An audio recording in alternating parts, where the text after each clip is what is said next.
Welcome to the Forensic Cop Podcast. Let's talk about Liverpool. Hypothetically speaking.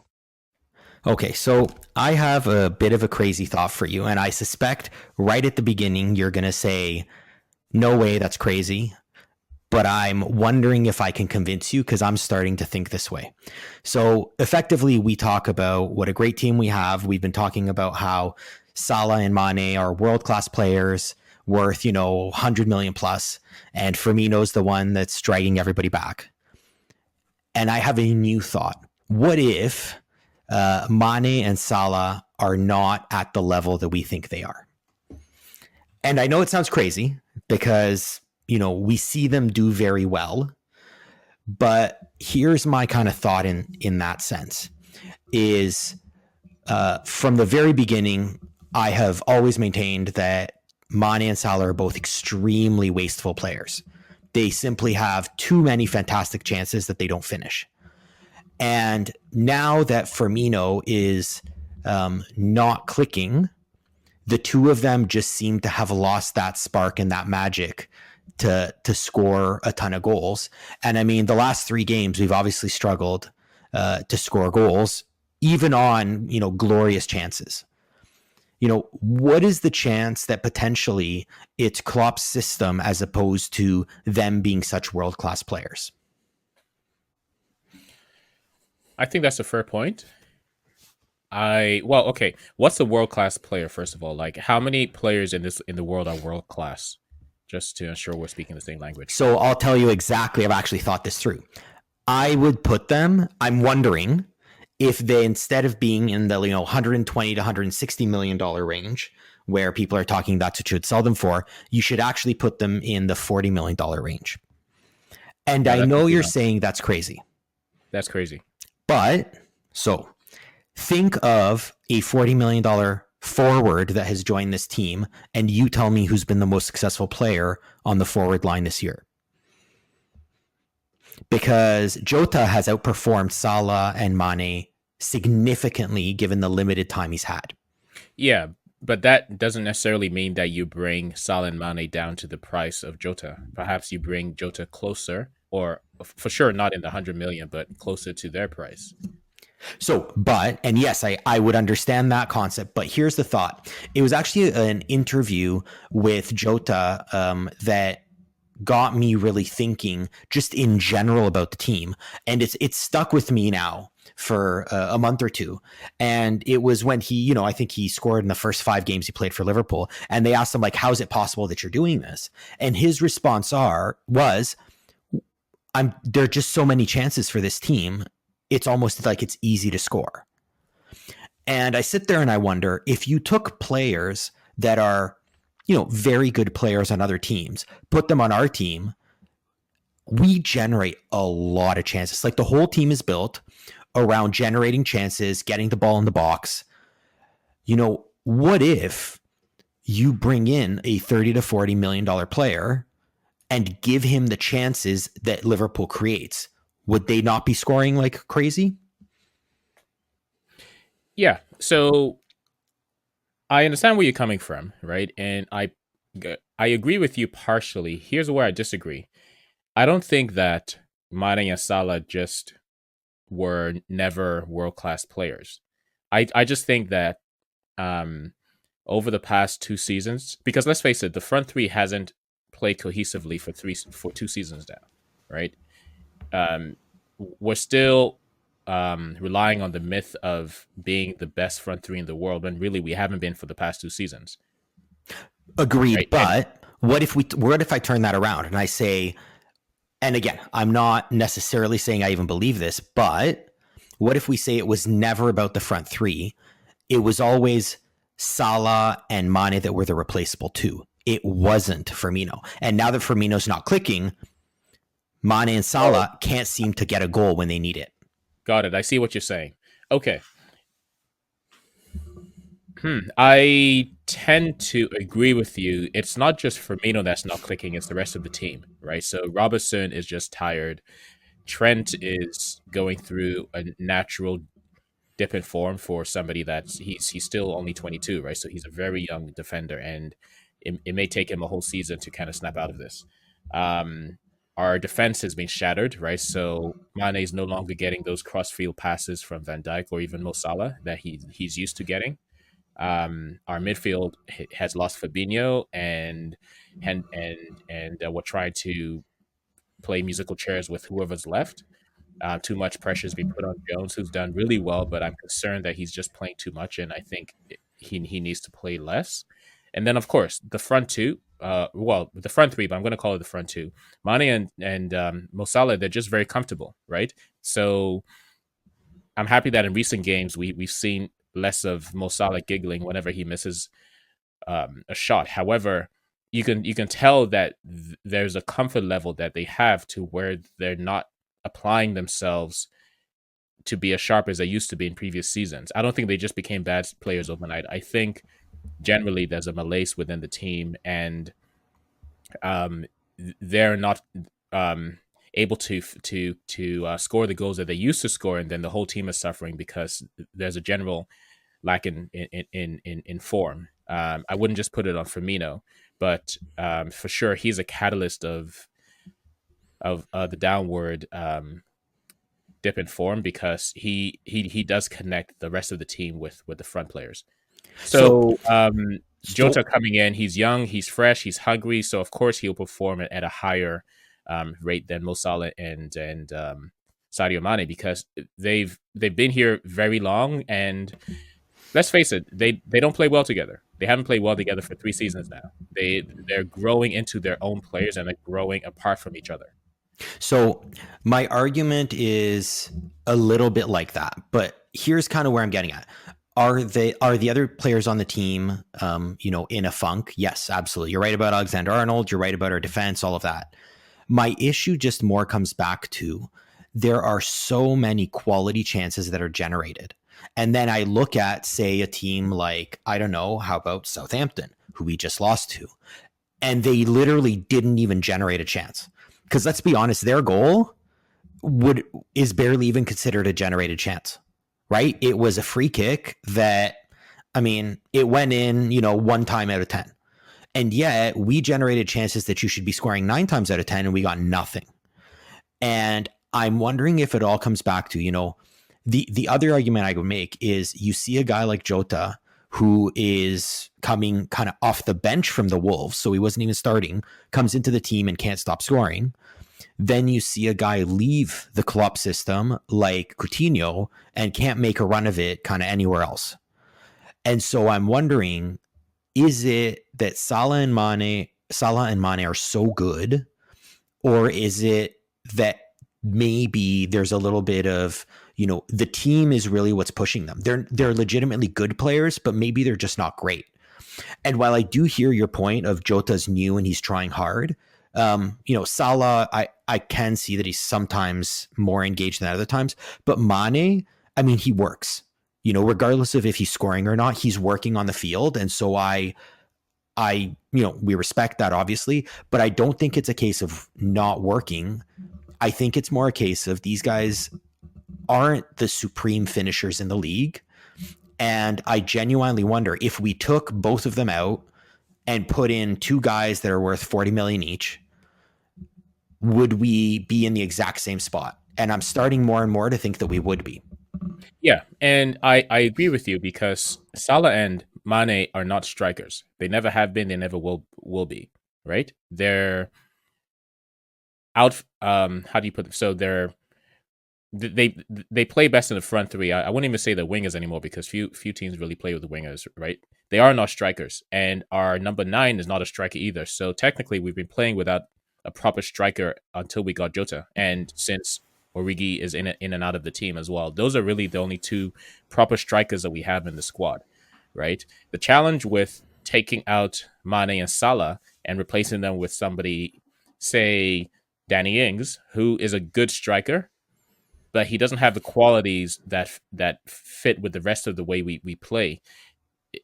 He's not as quick. He's not as nimble as Jota or somebody like Timo Werner, which is why we were after him. Is so to take them out, we'd have to replace them with players that can press and are as quick as they are, but are quality finishers, or we have to change the system. So to my point, though, I mean, it's just, there's lots of talk. If it hadn't been for COVID, their price would still be astronomical. But you're presumably talking over 100 million for each of Salah and Mane. And I'm genuinely starting to wonder if they'll pull a Coutinho if they go to another team, and they'll effectively just be, if Salah and Mane will be the 34, $35 million player that they were when we bought them. The skills are good. I don't want to discount, Salah has a lot of top end speed and good footwork. Mane is strong on the ball, good. He's direct but neither of them are really breaking guys down one-on-one. And neither of them can finish to save their life. I mean, it's consistently. Sorry?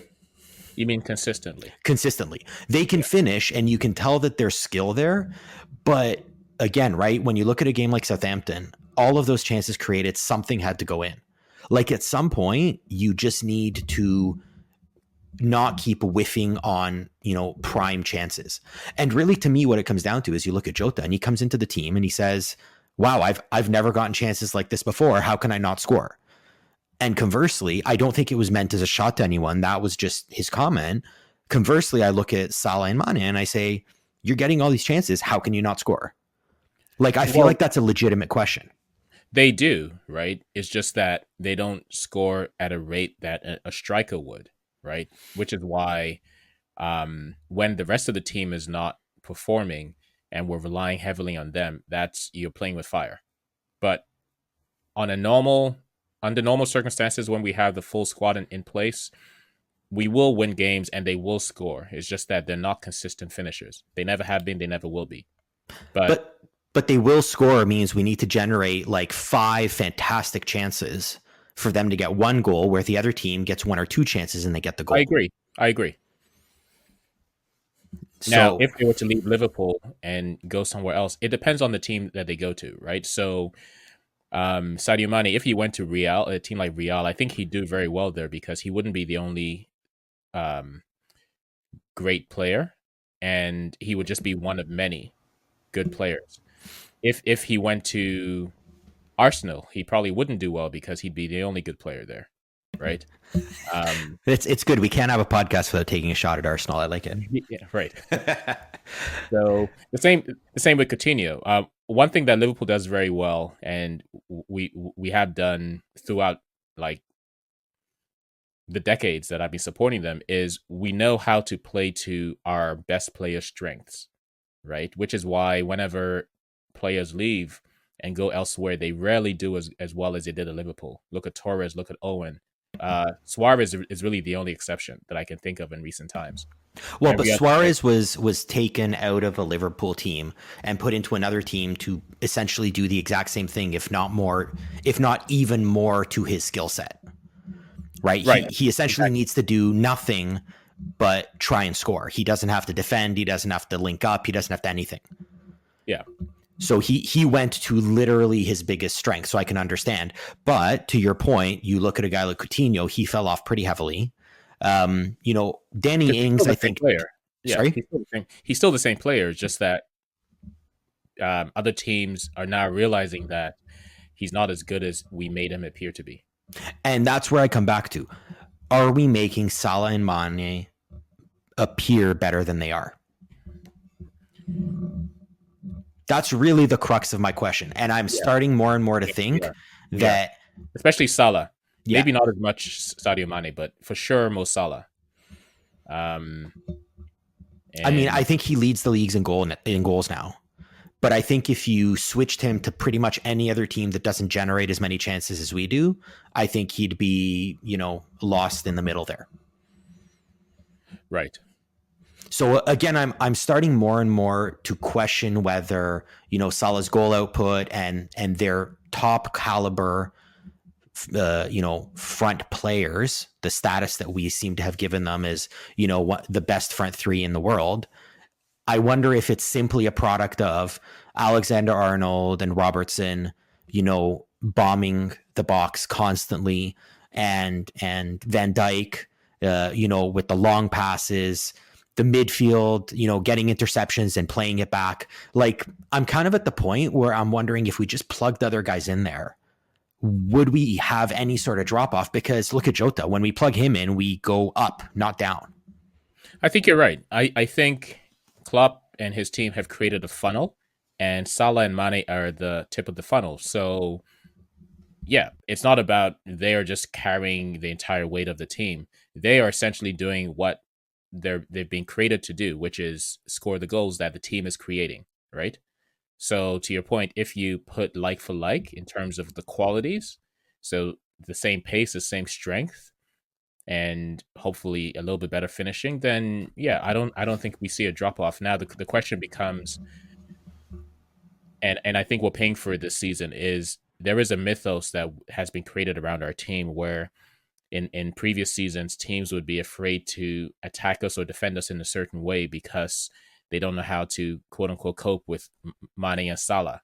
But once that mystique is lost, what happens now is what we're seeing, right? So teams are realizing actually this team, Liverpool's probably not as good as we thought they were. We can actually get at them. We can hit them on the break and just defend, and they can't break us down. So what I would say to your point is, I would actually say, if I had the choice, I wouldn't want a replacement of Salah and Mane with the same skills.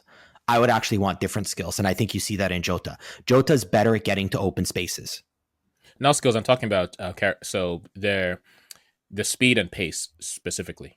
I don't, no. If we put Haaland on the team, you wouldn't even need speed and pace. He's just tall enough to head all those crosses in. So I think if you take a lot of this, so he's actually pretty quick too.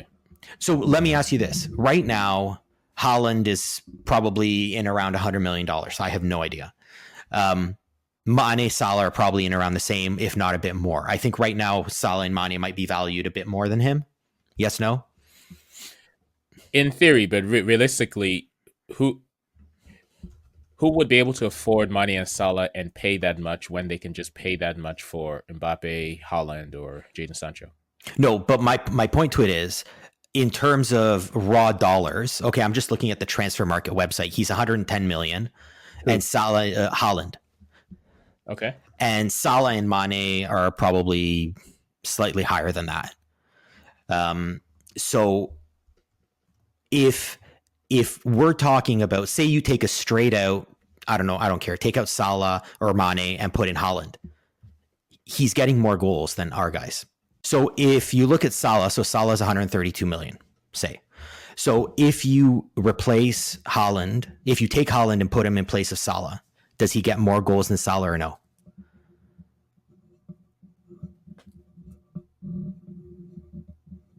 No. Really? Because Mo Salah has a knack for scoring a lot of goals cumulatively, right? But what I had, so the last 3 games that we've had against West Brom, Newcastle, and Southampton, I'd rather have Haaland in the team. But over the course of a season, Mo Salah will probably score more goals. Don't ask me to explain that, but he knows how to score goals. But he'll be more frustrating to watch. Who will be more frustrating, Haaland or Salah? Mo Salah. I don't know. Like, in my mind, Haaland is he can head the ball in. He seems to have a knack for scoring. And I just feel like, again, with the chances created, I feel like he would be maybe a better fit. But I guess you're saying you think Salah over him still. Interesting. No, excuse me. I would rather have Haaland in the team, but not necessarily because he'll score more goals than Mo Salah, but I think he'll score more important goals. Well, like, there was a time I believed that too, but I just find, like, more recently, I don't feel like Salah is able to find that important goal. No, that's what I'm saying. So my point, what I'm saying is I would rather have Haaland in the team, right? Mo Salah will score more goals, but Haaland will score more important goals. Oh, I see. Yeah. Right. And he'll look for his teammates. He'll lay off, where Mo Salah will just have a brain freeze and then just try to score by himself, try to dribble through 10 people. And every now and then it'll happen. And when it happens, he'll score a hat trick, right? So he'll end up scoring more goals, but we wouldn't do as well. But they'll come in a 7-0 win, not in a 1-0 win. Yeah, and penalties and things like that. Yeah, no, I get that. For me, I've really started questioning and saying, if we would be in a hypothetical world and you take two other $40 million players, plug them in for Salah and Mane, I actually don't think you'd see a significant drop off in the team. In fact, if you pick them right, you pick a guy with the right skills like Jota, for example, I think you might actually see an uptick. I think the challenge that we have now is all those numbers are all well and good, like Salah and Mane, 100 million and everything. Realistically, the only probably three teams can afford that, and that's Man City, Chelsea, Bayern, and PSG. So four teams can actually afford to pay that for Mo Salah or Sadio Mane. Well, Real and Barca can't afford that anymore, right? Yeah, that's true. Or at least over the next couple seasons. So we may be stuck with them.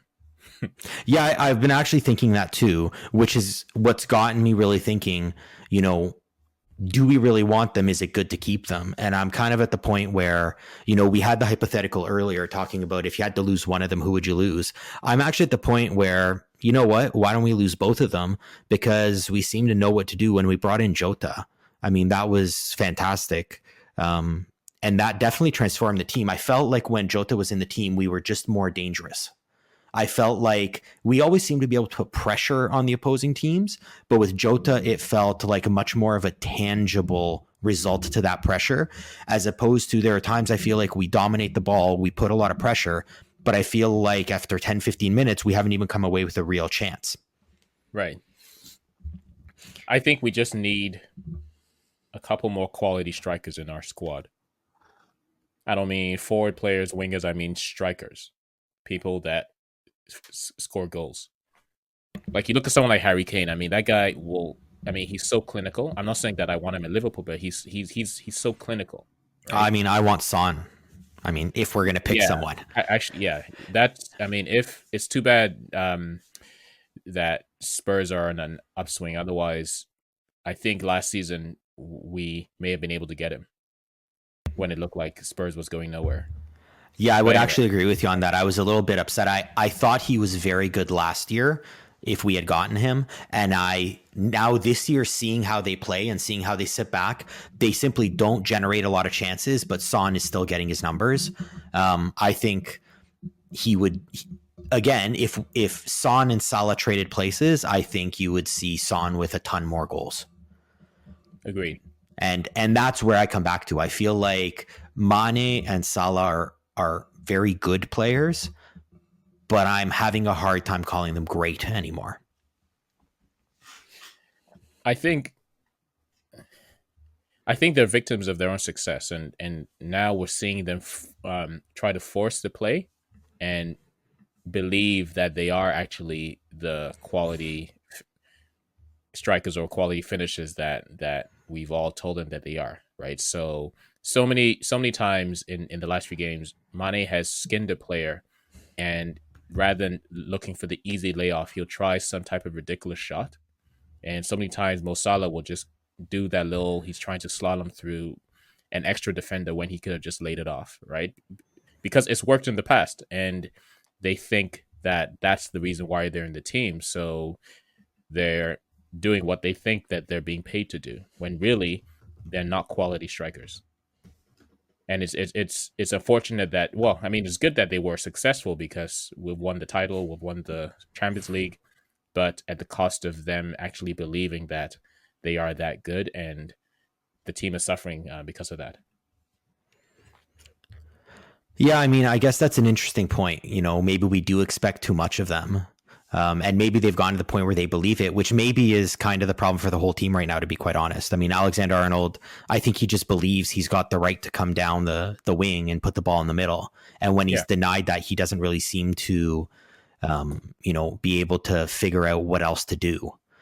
So I think that might be a problem for a few of the guys on the team, but I get where you're coming from.